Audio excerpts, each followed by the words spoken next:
something happened in October, and lots of my friends and family said, oh, make that story a whole vlog. Basically, today's story time. Because when this happened, I wasn't in the mood for vlogging or filming or taking pictures of anything.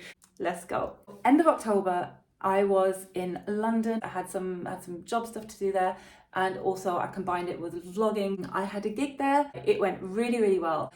I had to go to Euston Station. That's where I was supposed to take the night train to Scotland. When I got on the bus, I thought, do I go upstairs or do I stay down? I went upstairs thinking, oh, you know, I'll enjoy it. I'll look out, I'll enjoy the view. I mean, it's dark outside anyway, but I'll just enjoy my evening, because I was on a real high because my evening had gone really well. Sat at the top of the bus. We went past King's Cross, and then I think the next one, a few minutes after that, was Euston. And I saw the stop was not called Euston Station, it had some other name, but it was basically right opposite. I saw the name of my stop come up on the display, and I looked outside and I thought, wait, are we already there? And I wasn't quite sure, was it just showing me what the next stop would be, or was it showing me the stop we're at now? Like, I wasn't quite sure, are we already there or are we just approaching it? And how close are we to approaching it? And I looked outside and I couldn't see because it was just too dark. So I didn't want to keep people waiting. I didn't want people to get annoyed or the bus driver to get annoyed at not like having to wait for me come down the stairs when the bus stops. So I thought, I'll go down the stairs now. I'll go down the stairs while the bus is still moving. I had quite a heavy bag with me, you know, the one I always travel with, and I'm not a fan of suitcases. I love having a bag on my back, like a duffel bag, because then I have my hands free, and carry it like a rucksack. So I grabbed my bag. I had a big plastic bag with lots of gifts in it for friends and family, so I grabbed that as well. Started walking down the stairs. The bus jerked while I was still at the top of the stairs. It was still moving, but it sort of did some kind of jerk or something, and I went down the stairs. And you know how sometimes when you drop something, like you drop your phone or a mug or something, and you see it go, and it feels like minutes, you're watching it go, and like, oh, my phone's falling. I'll try and catch it. Can I not? And it feels as if you have minutes to watch it fall and think about whether or not you're gonna get it, if you know what I'm saying. So yeah, that's what I had the first half of the stairs. So I went flying down those stairs, and I was thinking, it felt like ages, thinking, oh, I'm falling down the stairs. Let me try and catch myself. Can I manage? Oh, I hope so. And then by the second half of the stairs, I was just like, nope, not a chance. And I just went flying down the stairs, face first. The weight of the bag, because it was really, really heavy, the weight of the bag pushing me down. And at the same time, the strap on the left strap pulling my arm back and twisting it back. So I ended up on the floor, flat on my face, with the bag on my back. I was screaming and crying because I was in real pain, and so I just fallen down the stairs. I mean, who wouldn't? And people came to the bus driver stopped the bus. He stopped it. People came to pick me up, and that felt like ages. I felt as if it was ages that I was lying down there. And the lady told me afterwards, said no, it was only about 10 or 15 seconds until we got you up. But there weren't many people left on the bus anyway. One lady stayed with me. The bus driver was there, and the bus driver's teenage daughter was also there. And they were sort of talking to me, and the bus driver was like, "Are you okay? Are you okay? Do you need a doctor? Do you need an ambulance?" And I was like, no, I don't, because I didn't want, I first of all, didn't want any trouble made about me. And also, I just wanted to get on that night train. I thought, I'm going to miss the train. I want to go to Scotland. Like, I've been saving up for that and everything. I really want to go to Scotland. So, it seems so stupid, but sometimes I think when you're in shock, you do irrational things. And all I kept saying was like, no, I don't want to miss the train. And I'm like, shut up, you're injured. Like, you're clearly, this clear, because I wasn't holding my arm right, which looking back now, I'm like, yeah, obviously I wasn't. But so the bus driver tried to call an ambulance, and apparently they said, no, we won't send one, because like they asked, is she like, what about the patient? Is she okay? You say, yeah, she's talking, she's conscious and talking, then we're not coming because it's not bad enough. And he said if they did send someone out, it would take 3 to 4 hours. And during that time, they would probably find cases more important than me. So he said, you'll be better off walking to the hospital. And he said, the hospital is right over there. It was like 5 to 10 minute walk further along the street, for those of you who don't know London. And Euston Station, where I had to go, where I was still wanting to go to take the train to Scotland, was 5 minutes across the street on the other way. And only 5 minutes because it's such a big junction, but basically 5 minutes into the station to go to the platform and 5 minutes down the other way to get to the hospital. So it was basically all close together. And I was crying. I was like, no, but I don't want to miss that train. They were trying to convince me, like the nice lady who stayed, I've forgotten her name, I think it was Olivia. She'll probably never get to see this, but thank you to that lady who sort of stayed with me and calmed me down and was there with me. It was good not to feel alone, or to feel less alone, because I did feel alone, to be honest. But the bus driver, he was so lovely. That lady was so lovely. And they tried to convince me, no, go to the doctor, like get your arm seen to. And I had two thoughts. I thought, well, I didn't know how these night trains function or what rules they have. And I thought maybe, like in theatres, you have to have a doctor present or so, you know, for emergencies, because it's a night train and people sleep there. So maybe they have to have a doctor on board. So that was my hope, that if I went to the train, the doctor could have a look at it and maybe sort of do a quick fix or something. Maybe I just bruised my arm or something and just give me something, I'd be fine and I could take the trip. But also then if the doctor would say, no, you need to have hospitals, you need to have that seen to at a hospital, go to the hospital, then at least I would have known. And I thought maybe I can sort something out with the train company if I could take the train another night. So that was my main focus. I did not want to lose that trip because that seemed to be the only way to calm me down. The bus driver then agreed to take me to the train, because I said, no, I really want to go to the train. And it's so unreasonable. I think that's what people do in shock. But anyway, the bus driver was so kind. He asked the lady then got off, who was with me, and he said to his daughter, like, stay on the bus, stay with the bus, I'll be back in a few minutes. So he took me over to the train station, to Euston Station, to the platform of where the Caledonian Sleeper leaves from, which is the train I was going to take. I was crying and in pain because my arm, like I'll get to that in a second, but my arm I was just in a lot of pain. And I sort of asked them, like, do you have medical service on board? And they said, no, we haven't. And I said, well, what if I went to the hospital now, because I was sort of trying to make a deal with myself, like if I went to the hospital now, got sorted, could I take the train tomorrow night? And they said, we'll have to call our manager. And they then said, they called the manager and sorted that out for me. And they said, yes, you'll receive an email from us. If you're fine tomorrow night, like if you want to, you can postpone it till tomorrow night. And I was really, really, really grateful for that. So thank you to the Caledonian Sleeper company for sorting that out, and to the staff who were really lovely. Apart from one lady who, but she wasn't staff from on the train. She was staff who work at the station. I'm not sure if she belonged to Euston Station or if she belonged to Caledonian Sleeper team at the platform. But she actually said to me, you're not going to get what you want by crying. That was a horrible thing to say. Like, never, I said to her, never say that to anyone. Like, that's not how you're going to comfort someone. Never mind. Let's not dwell on that stupid lady. Yeah, but the rest of the team were really, really lovely. They contacted the manager and they said, yeah, you'll receive an email that you can take the train tomorrow night. They agreed and it's all fine. It's all sorted, so thank you so much. And I was like, okay, now I'm good to go to the hospital. So then there were two guys from the station, from Euston Station, who then walked me over. One of them took my bag, who walked me over to the hospital. Because again, there was not a chance of an ambulance. So I had to walk. I would have had to walk to the hospital anyway. They walked me to the hospital, into A&E or emergency room if you're watching from the US. So they walked me to the emergency room. And I walked in there in tears, because the more I was walking, the more painful it got. And I probably, from right after the fall, it wasn't as painful, but I think that was the adrenaline, and I think that was probably wearing off. And now the relief of not losing the trip to Scotland, or still having a chance of making that, maybe the relief of that was also kicking in. I was like, okay, now I can get my arm sorted. And that's when I was in so much pain. I walked in, they took me straight to the back. They didn't have to x-ray me to see what was wrong, because I had clearly dislocated my shoulder, because I was holding my arm in a weird way. And the doctor there then said, okay, you've definitely dislocated your shoulder. We're going to have to sort of relocate it, but we have to x-ray you first to see if there's anything else wrong. If you've broken anything. They kept checking, like, can you move your fingers? All that was fine. Like, I could move my fingers. I was conscious. They asked me, did you lose consciousness? I said, no, not at any point.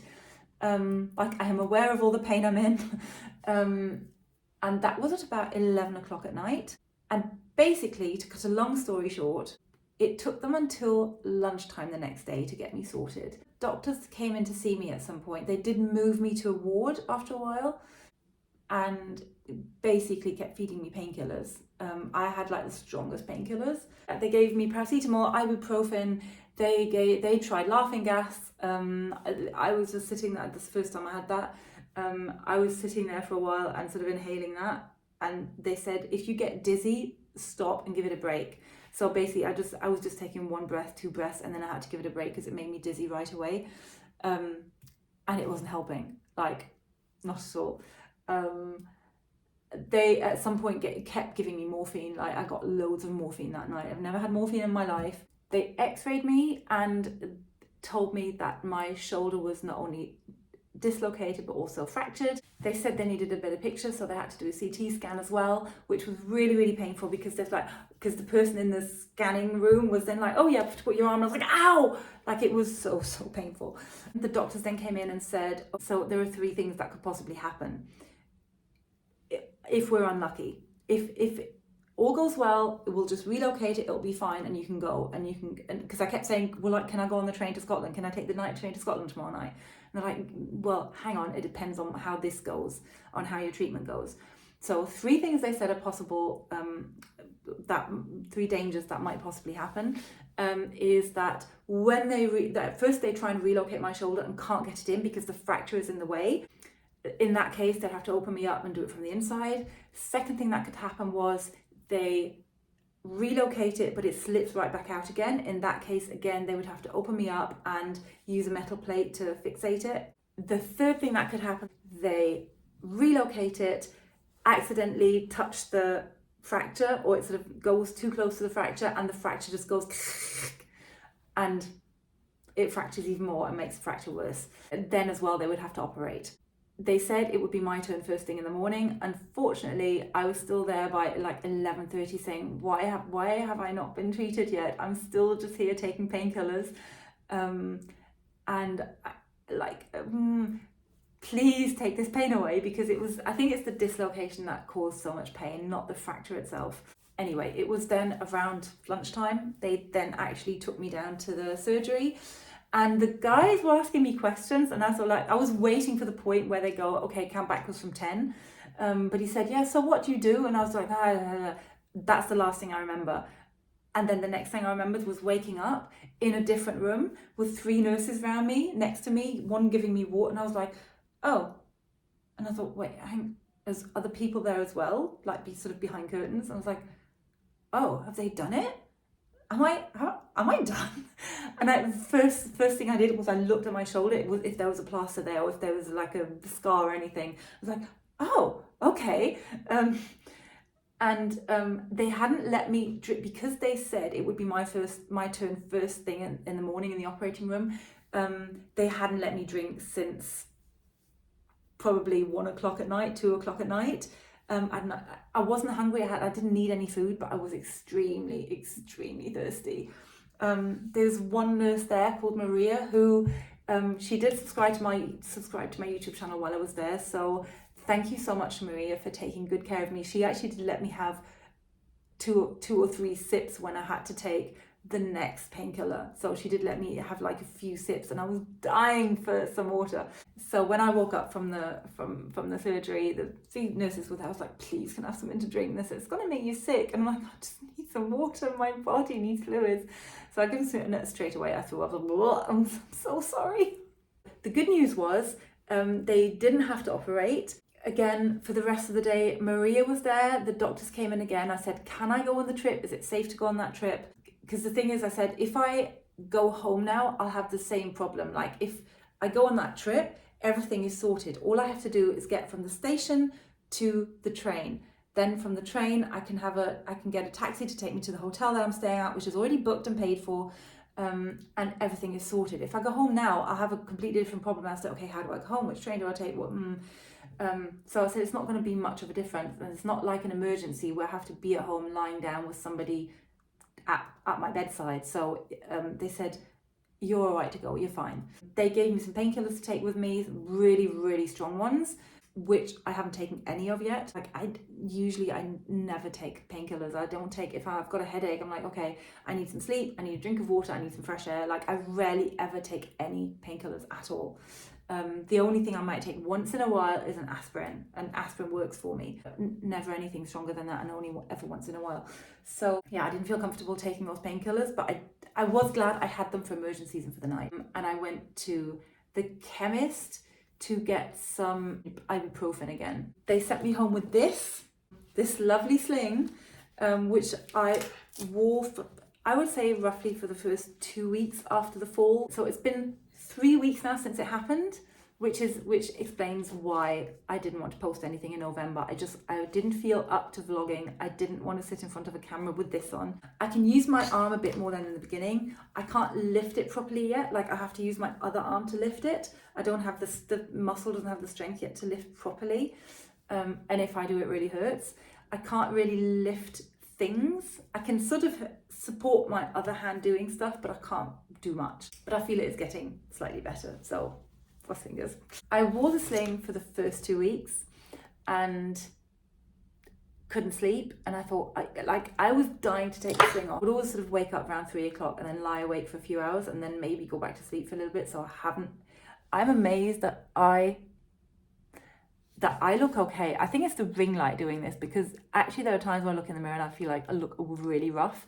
I wear this when I go out for two reasons: to not strain my arm too much, to not use it so much, and also so other people can see, like, please don't bump into me. Although you'll be surprised how many people do not pay attention to that and just bump into you. If I would not jump out of the way, I probably would have dislocated my shoulder again. That has been the story.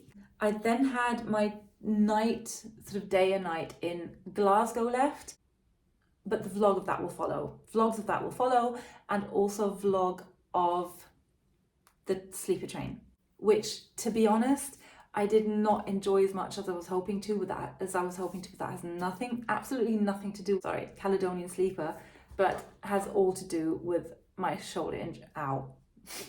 But has all to do with my shoulder injury, because it just wasn't much fun. But I had lovely people helping me. Like, the people from the Caledonian Sleeper were really lovely to help me, like, get my bag to the taxi and everything. All the vlogs of that will follow. That was the story of why it took me so long to upload the next video. Apart from that, I'm fine. So I hope you are too. Sorry for the length of this video. I'm glad to be back. I'm glad to see you guys again, although I know I never see you, but I wish I could. So thank you very much for watching. If you stayed until here, thank you even more. Leave me a subscribe. Click on the subscribe button if you want to see more of long stories. And thank you again to Nurse Maria, who was honestly the highlight of my stay at the hospital. She was honestly an angel. So thank you very much, Maria. If you're seeing this, thank you for being there for me and making me feel less lonely at the hospital. Thank you very much for watching. Take care of yourselves, and please, when you go down the stairs, don't take heavy bags, or be really, really careful. Also, never again on a double-decker bus will I go down the stairs while it's moving. I'll check out the stop before, and if I really don't want people to have to wait for me, I'll check out the stop before, go down the stairs then, and then be ready for my stop. So don't walk down double-decker bus stairs while it's moving. And the thing is, I've done it so many times. Like, I was like, yeah, I'm comfortable going up and down the stairs while it's moving. I don't mind. I've done it loads of times. So yeah, that didn't help. So thank you very much for watching. Stay happy, stay healthy. You will probably see this in the odd video coming up, especially in the vlogs that I did in Scotland and yeah, the Caledonian Sleeper train and everything. So fun vlogs coming up. Stay tuned. Click the little bell button. Where is it anyway? This side, I don't know. Click, depending on what device you're watching on. Click the little bell button. You get notified about all the videos I post. And I am glad to be back, and I'm glad to see you again. Stay happy and stay healthy. Bye bye. Oh, I can't lift this hand properly. Oh, I can't do my usual greeting. Hang on. Ow. This is hard work. Okay. Bye bye.